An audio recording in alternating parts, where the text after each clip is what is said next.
Business Better, a podcast designed to help businesses navigate the new normal. I'm your host, Steve Burkhart. After a long career at global consumer products company BIC, where I served as Vice President of Administration, General Counsel, and Secretary, I'm now of counsel in the litigation department at Ballard Spahr, a law firm with clients across industries and throughout the country. In today's episode, we're joined by a special guest, Jeremy Durham. Jeremy is the Executive Director of Boulder Housing Partners. BHP builds, owns, and manages affordable housing for low and moderate income residents. Speaking with Mr. Durham is my Ballard Spahr colleague, Alejandro Monarez, an associate in our Denver office. So now let's join Alejandro and his guest, Jeremy Durham. Hi, and thank you for tuning into this special episode. My name is Alejandro Monarez, and I'm an associate in the Denver office visiting our Boulder office to discuss some housing topics with my guest, the Executive Director of Boulder Housing Partners, Jeremy Durham. Jeremy and I connected over the Colorado Bar Association's mentor program, since he is also a licensed Colorado attorney, and we have stayed connected throughout the years. He has deep, innovative, and collaborative experience developing and creating and preserving affordable communities throughout Colorado. Thank you for joining us. How's it been? It's been good. And first of all, thanks for having me today. It's a pleasure to do this with you, and it's great to see you. Yeah, it's good to see you too. Let me first start out by saying that the topic of housing really has picked up over the past, 5 years or so, definitely on the state and national level, hasn't it? Absolutely. I think that state level, national level, locally, so many different communities are now struggling with housing affordability that perhaps weren't before, or communities that have historically had challenges with that are seeing new challenges that are on unprecedented levels. And so that has brought struggle to the working class. And I think it's brought a lack of balance to communities and employers as they try to run a business in a community where the workforce cannot be stably housed through the market conditions. Yeah. And that's a critical component, right? The market conditions themselves aren't really addressing the needs of the population, right? Yeah, that's right. And so first, I'd like to dive into what has been on everybody's mind in Denver, not necessarily Boulder, but the expanding affordable housing ordinance that created that mandatory affordable housing article within Denver's Code of Ordinances.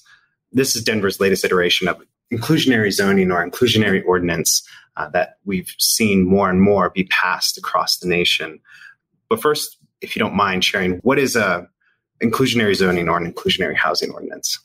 Yeah, so it's a broad term, but in my mind, an inclusionary housing ordinance or inclusionary zoning ordinance is a requirement within the municipality's code that any developer building a certain number of units either needs to build a certain portion of them as affordable, where affordable is usually defined in the ordinance as perhaps under 60% of the area median income, or to be affordable to somebody who's earning at or below 60% of the area median income. But those definitions vary. So some ordinances go to 80%. And so on and so forth. So the developer under such an ordinance would either need to build that and restrict the units and manage them to that level of affordability and qualify tenants to that level of income, or they would need to provide some other commensurate benefit to the city, typically a cash in lieu type payment or a land dedication or something like that. Or perhaps in Boulder, for example, will allow developers to build affordable housing offsite to meet that requirement. So it's a broad term that encompasses trying to capture value at the development stage to ensure affordability within a community. Right, because absent that ordinance, it's likely that the opportunity to create such units wouldn't exist but for this ordinance. And that's kind of alludes to what we were discussing earlier, which is the need and lack of response from the market has now created this regulation response. Yeah, and that's right. You alluded to Boulder having one, right? Yeah. And in your personal view, has it been successful? Obviously this isn't the view of Boulder Housing Partners, but yeah. Yeah. I mean, I actually think that this could be my personal view or the view of Boulder Housing Partners. And I think that it's unquestionably been successful here in Boulder. When I look at the last, 5+ years at Boulder Housing Partners, we have launched into a period of tremendous growth. And without exception, that growth has been funded through funds from the city that were generated through the city's inclusionary housing ordinance. I see. We've added over 500 units in the last 5 years and of affordable housing here in Boulder, where it's historically hard to do that.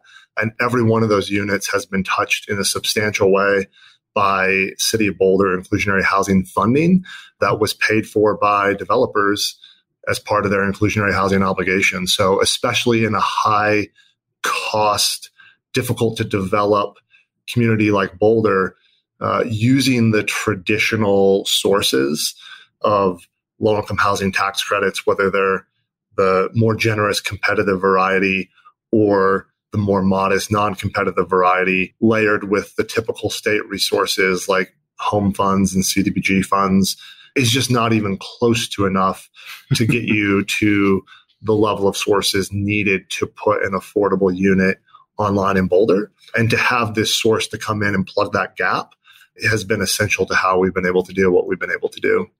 That's good perspective, because I know, at least in the Denver market, the reaction to the newest ordinance in Denver has been not as rosy, I should say, in the for-profit market. But we can get to that in a moment. Taking a look at Boulder's inclusionary ordinance, it looks like it's pretty straightforward in that there are clear expectations, and there's also a savings clause that no taking will occur without just compensation. Denver's ordinance doesn't currently have that. And also Denver's ordinance appears to have more requirements and bells and whistles meant to entice developers to build more on-site, as opposed to those alternatives that you mentioned, with the raising of the in lieu payment fee schedules across the board for certain property types in Denver. So it sounds like the funding is really where the bread and butter is in terms of plugging that gap and creating, at least for your organization's perspective. Yeah, I think that's right. And I was not part of, but based on my experience here in Boulder, I can certainly imagine the kinds of conversations that were being had in Denver amongst stakeholders that would lead to an ordinance that is perhaps a bit more complicated and that is geared towards trying to get on-site affordability as opposed to what is often viewed as the sort of lesser option of a cash in lieu payment or something like that.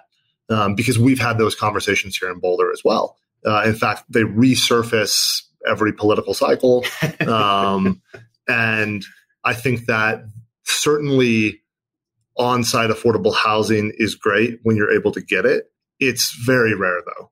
And there have been efforts in Boulder, perhaps less through the inclusionary housing ordinance, but more through things in the zoning code to give density bonuses and extra story, that type of thing, to try to steer developers towards building their affordable on-site as opposed to paying the cash in lieu fees.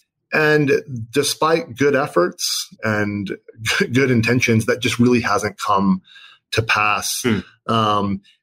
But my perspective, and again, the perspective of, I think, the organization, is that isn't necessarily the worst thing, because ultimately, when a cash in lieu fee is able to be paid, then it's going to go towards a project that is of sufficient scale and size to leverage other resources, which means more affordability. So when you look at on-site affordability, for example, suppose it's a range of like 10% or something, even in a 150 unit development, that's 15 units. So with 15 units, there's no way that you're going to be going to get tax credits, private activity bonds. You're probably not even going to be getting community development block grant funds or home funds or anything like that. So you're just going to get what you're going to get. When we take cash in lieu money that is funneled through the city of Boulder, that gets leveraged up and compounded with state of Colorado tax credits, federal low-income tax credits, private activity bonds, other sources like that, project-based vouchers that push more units at more affordability than would otherwise be possible through on-site affordable housing. And then we're also able to ensure that the housing is managed by an organization whose mission is the service of low-income members of our community, which is really fundamentally important because of incentive structures. And so our incentive is not to maximize revenue, but our incentive is to house. And that makes a big difference over a long run and with a big scale in terms of what are the outcomes that we see from the outputs of affordable housing that we get through our policies.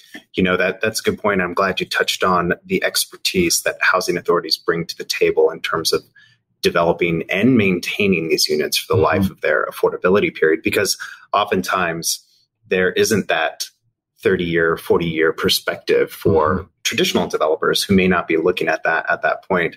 But having a trusted partner such as Boulder Housing Partners be a part of the deal or lead the deal can yield more stability within the results versus publicly subsidized units going by the wayside due to oversight or mismanagement or other types of market conditions that generate that out of cycling of those units from these programs. Whereas the incentive for Boulder Housing Partners truly is housing people. That's good perspective. And I think just in general, in terms of these ordinances, what is the outcome? What is the desired outcome? Because I think most people would agree that the desired outcome is more affordable units for as long as possible. Yep. Now, it sounds like you're saying, and I don't want to put words in your mouth, that the inclusionary ordinances may lose sight of that at times. Yeah, I think that maybe it's less that they lose sight of that, because I think that is, it's been such a strong outcome from ordinances.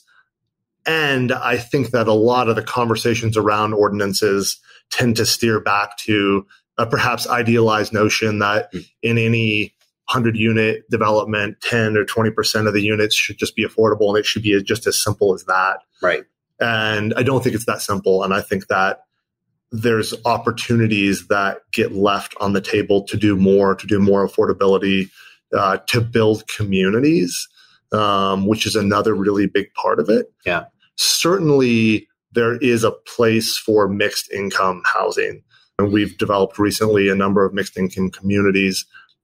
And we also hear from a lot of our residents that they really enjoy living with other people that are from the same economic demographic as them. And it works really well to build community in those places, and that they do a phenomenal job of building community in those areas. Yeah, that makes sense. Going back to the housing ordinance specifically, do you think that developers will view or had viewed Boulder as less desirable and left? Or do you think it was a lot of discussions and threats, whether or not they were carried out or not, from the for-profit development community? Yeah. And, I wasn't here when Boulder's inclusionary housing ordinance was first developed. I can imagine that certainly that rhetoric existed prior to the ordinance being adopted, because I know that rhetoric existed just a couple of years ago when the commercial linkage fee was proposed. Yeah. Ultimately, it's going to be trial and error. I think communities are irresponsible if they don't see what's happening in terms of free market housing economics and try to implement inclusionary housing ordinances. And so when you do so, though, you do take that risk that there are unintended consequences and that perhaps an ordinance will need to be refined. And it may be the case that Denver's ordinance, for example, is refined in a number of years once there's data on the outcomes and feedback on the impact. Boulder's has not been refined in substantial ways. So that tells me it's worked pretty well. Boulder does a good job of re-engaging with economic experts on a routine basis to evaluate things such as what is the price of that cash in lieu, so that it's finely tuned as best as can be to ensure that it's not merely a deterrent to development, but it's actually maximizing the affordable housing benefit that the city can get through development that will still be economically profitable from developers that will still be motivated to build here. So every community is going to be different because every market is different. In places like Boulder and Denver, there is tremendous demand for housing. Yes. Which I think will drive certainly more elasticity of supply for developers that are interested in developing here. I'm going to guess that they can probably tolerate more than they'll let on. Right. So you talked a little bit about the upside for housing authorities in terms of these inclusionary ordinances. Have you seen a market uptick or at least a stabilization of partnering with some for-profit developers? Does BHP do that, or is it primarily BHP wants to develop as much as possible and therefore doesn't partner with for-profit developers that are subject to this ordinance? Mm-hmm. Yes, we have partnered with a couple of for-profit developers. We have one partnership right now that is in its early stages where developer is redeveloping a substantial parcel in Boulder. They are, and this is where a number of different city ordinances and policies come together, I think, to facilitate, will hopefully be a pretty good outcome. But they're required to either build affordable housing on site or pay their cash in lieu. So that's one thing that's working there. They also were able to, in virtue of having a community benefit of affordable housing on site, get some land use concessions in terms of open space requirements, density, that type of thing. And so those two things together drove them to partnering with us to provide the affordable housing on site as part of that development. And so I think that's going to be a really productive partnership that will help generate a mixed income community, mixed income redevelopment, of which BHP will own a portion and the private developer will develop and either own or sell off a portion. We've also had other developers build off-site affordable housing and dedicate it to BHP, which is great. Yeah. And there's a number of reasons why a developer might do that as opposed to owning it themselves.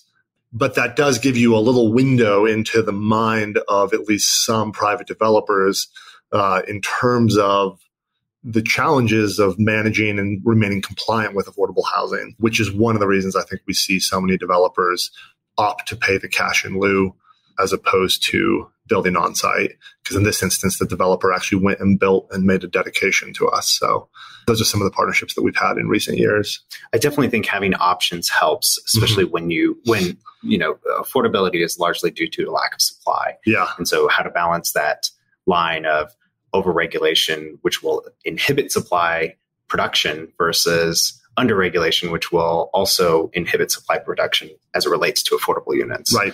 Yep.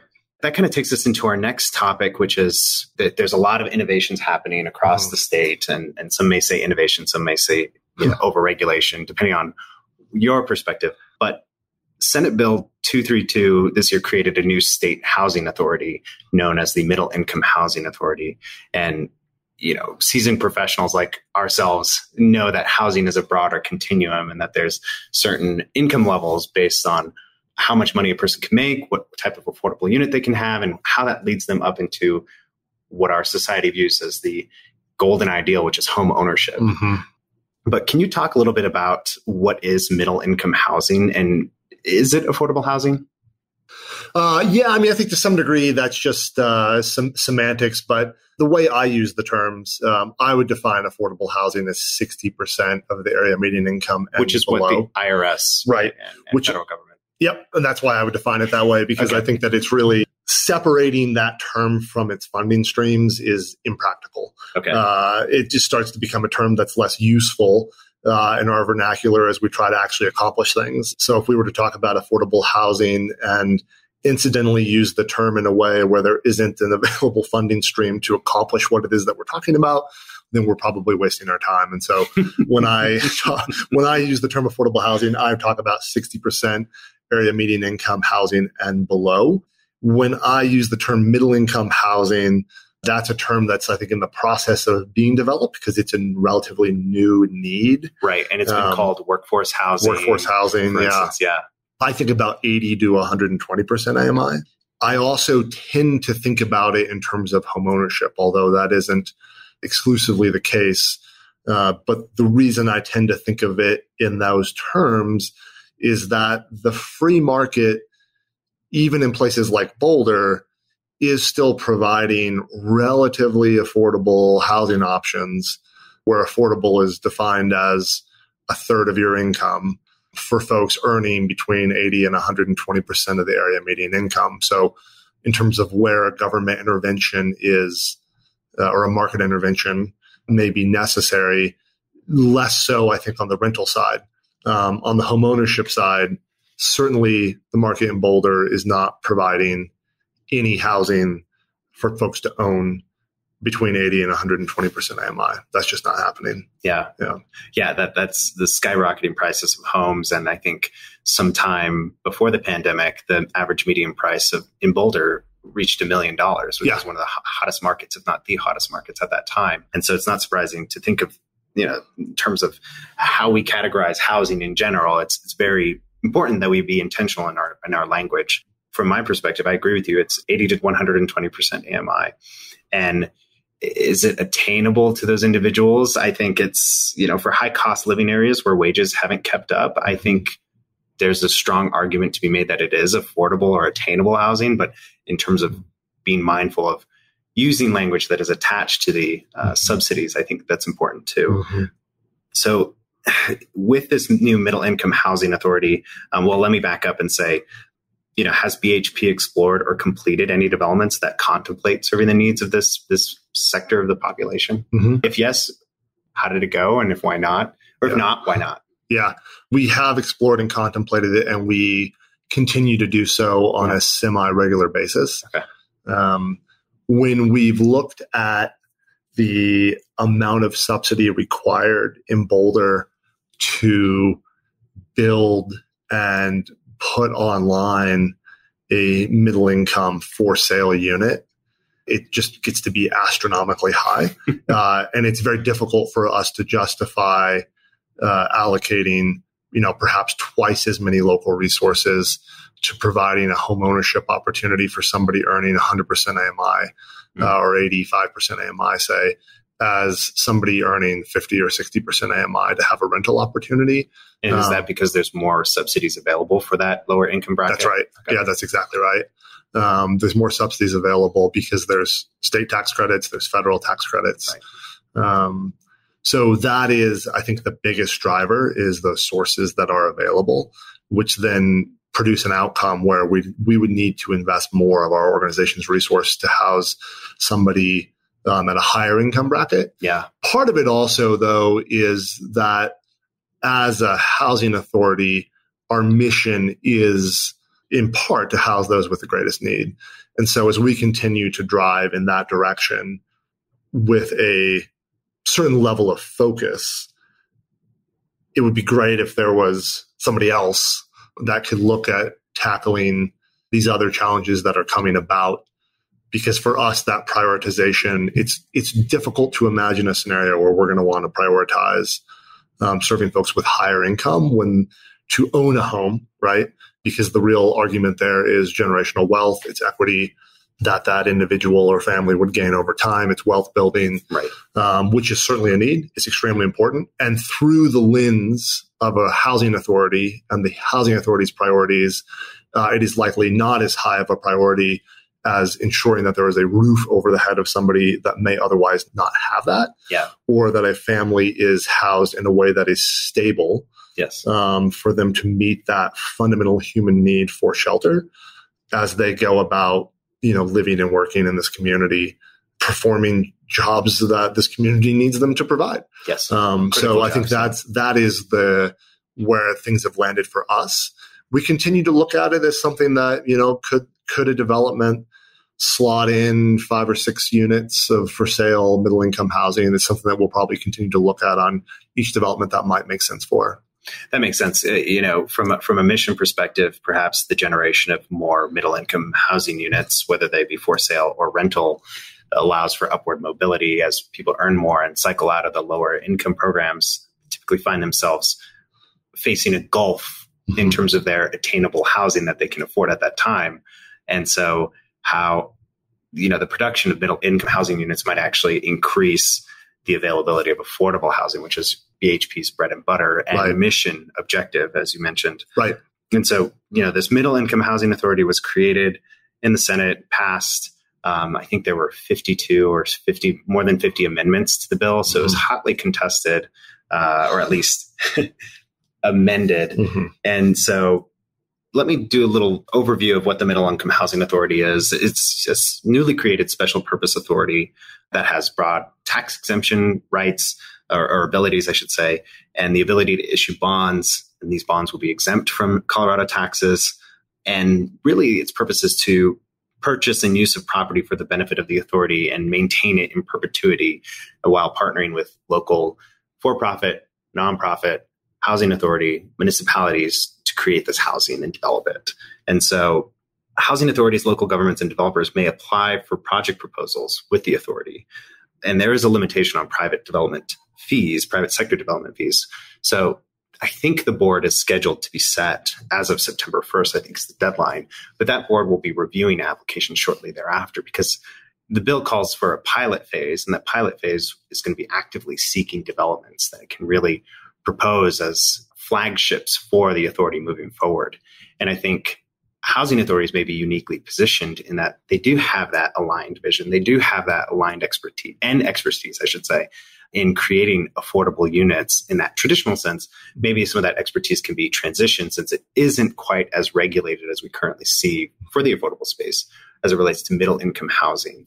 What are your thoughts on that? I know that many housing authorities also have specific missions that limit them in their ability to serve certain populations. I don't know if Boulder Housing Partners has such limitations, but in the event that you don't, does this sound like something that you'd be interested in applying for?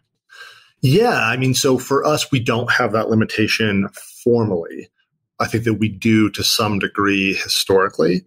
And in terms of the unstated implications of our mission, that said, I think that there's flexibility there. I think based on the conversations we've had with our board of directors, there's flexibility there. I think that the devil would be in the details. I'd be really curious to see what kinds of proposals they're looking for, ways in which this could play out. Because like I said, when we look at new developments, we are routinely looking at whether it could make sense to do a portion as middle income.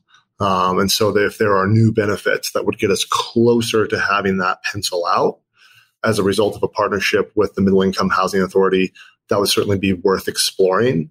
As a housing authority, we already have tax exemption. Right. So that is obviously is not a benefit that would be worthwhile to convey to us. Right.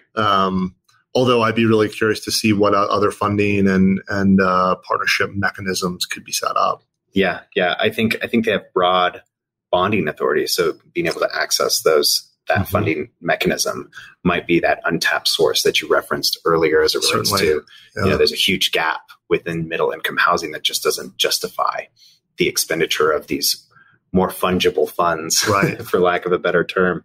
I would like to also highlight that the Middle Income Housing Authority also will be creating rules related to priorities of certain tenants and fleshing that process out. I know one of them is given to those who work in the area where the project is located. And so I think that's a critical need, especially within our mountain communities here. And Boulder isn't necessarily a mountain community. It is closer to the mountains than Denver is.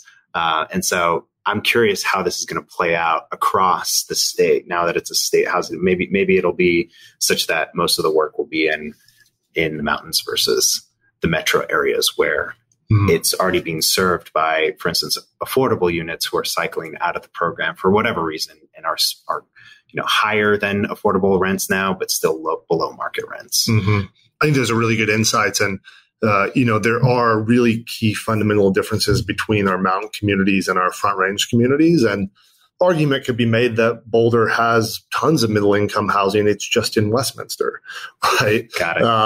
Or a little further down the road. And then these communities obviously have also seen housing increases as well.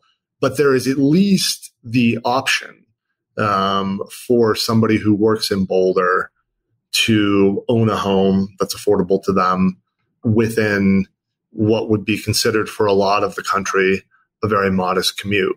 For me, I don't want to drive from Tucano to Boulder every morning, but by national standards, that's not really a bad commute. And so there is that lifeline on the Front Range still, and that will eventually probably evaporate. There isn't that lifeline in the mountains, depending on the town, and certainly not to the same degree. And so the need to house the workforce there, I think, is particularly acute. On the Front Range, it's acute as well, driven largely towards outcomes surrounding transportation, traffic, and the environment, as well as community equity, where we don't have like pockets of wealth and further away pockets of folks that don't have wealth. So those are all very important. But in the mountain communities, it's just so particularly acute, because you can imagine a scenario where they have these great little towns and there's no one to work in any of the places because there's nowhere within an hour and a half drive for them to actually live.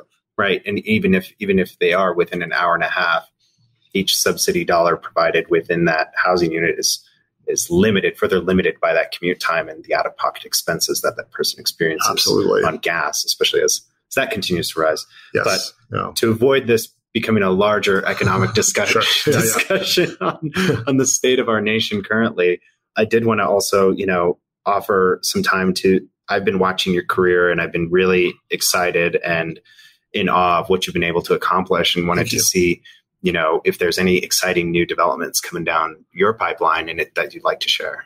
Yeah, absolutely. We're rocking and rolling. We have a pretty healthy pipeline here in Boulder. We have actually our next 8 projects lined up, which we had planned to sequence over approximately the next 8 years to grow another approximately 800 units or so in that timeframe. With the economic conditions that we're seeing now, that may or may not be possible. It'll certainly be possible to build out that pipeline and to achieve those objectives. And it's our intent to try to do it as quickly as possible, because the need is now. But we continue to see tremendous increases in construction costs. Increase in interest rates are really impactful to affordable housing developments. On like a typical 60-unit project, a 1% increase in the interest rate is going to create like a $700,000 gap that we need to fill. And then we continue to see construction prices increasing around 1.5% to 1.75% per month. Wow. And so that's something that we hope will come down, or at least slow down in coming months. Nonetheless, we're excited about what we have in the pipeline. We're going to be breaking ground this fall on a new affordable senior development in South Boulder at the former site of the Mount Calvary Lutheran Church, at approximately the corner of Broadway and Foothills. Beautiful Flatiron views, 60 units of pretty deeply affordable housing. We're getting down to a lot of 50% AMI units, 40% AMI units, some 30% AMI units, and a full fourth of the building will be for folks exiting homelessness, which is really great. Yeah. And also, a lot of times people don't think about seniors as folks experiencing homelessness, but in actuality, in our permanently supportive housing communities, the majority of folks qualify for senior housing. So it is a tremendous need, and we're excited to be bringing that online shortly. Yeah. Will there be supportive services offered as part of that? Yeah, there will. Back? Yep. So we'll be partnering with the Boulder Shelter for the Homeless, who's a phenomenal partner. Yeah. And they'll help out with those supportive services as we move forward. We've geared a lot of our development strategy towards infill redevelopment in recent years. And we acquired a couple of years ago now the Rally Sport gym here in Boulder, which was, I think, a institutional mainstay for a very long time. But they were closing their doors, and we were able to jump on the opportunity to negotiate a sale there off market, which we were really happy with. And that will be next in our pipeline. So we've applied to CHAFA for competitive credits on that, and are expecting to hear this September whether or not we're awarded that. That'll be 100 units of affordable housing coming to the central Boulder corridor, which is a phenomenal scale for us. That it's the first time actually we've ever, by our own means, acquired a property we can build 100 units on. So that's a big deal for us. And that's one that will be Also serving a number of folks who have exited homelessness. So we're targeting around 10 units there for those special populations. And again, able to reach down into area median incomes below the standard 60% AMI. So we're pretty excited about that. That's incredible as well. Yeah. Yeah. So as they come online, have you found any innovative ways to reduce the uncertainty that rising interest rates face? Are you able to find a lender to give you a bridge holding that rate at the current rate for however many months to account for a potential delay or something like that? Yeah. So on something like Rally, which we're still in like the phase of applying for tax credits, I don't know of a lender that would, lock our rate this far in advance, but we were able to lock our rate on our Mount Calvary development well in advance. And that was tremendously beneficial for us. And so that's helpful. And, we're just going to have to continue to work with our general contractors on the most creative ways we can to keep costs down. Yeah. And then as an organization, anything we can do to keep our operational costs down also has a positive impact, because every dollar that we don't spend on operations is a dollar that we can spend on debt service, which means that we can borrow more. So right now we're looking at in an environment where third-party contract labor has become astronomically expensive. We're looking at bringing in more workforce housing to Boulder Housing Partners, where we would do more and more work with our own employees. And we hope and think that we can keep our operational costs low or lower them further. And those can be ways that can help us not only financially solidify our organization, but get more housing done because we're able to borrow more on each potential deal. Makes a lot of sense. Yeah.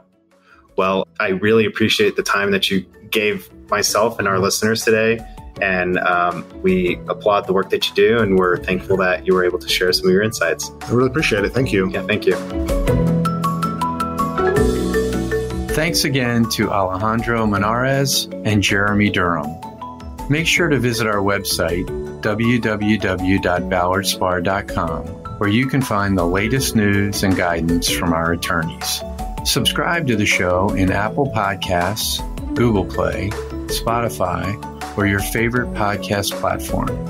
If you have any questions or suggestions for the show, please email podcast@ballardspar.com. Stay tuned for a new episode coming soon. Thank you for listening.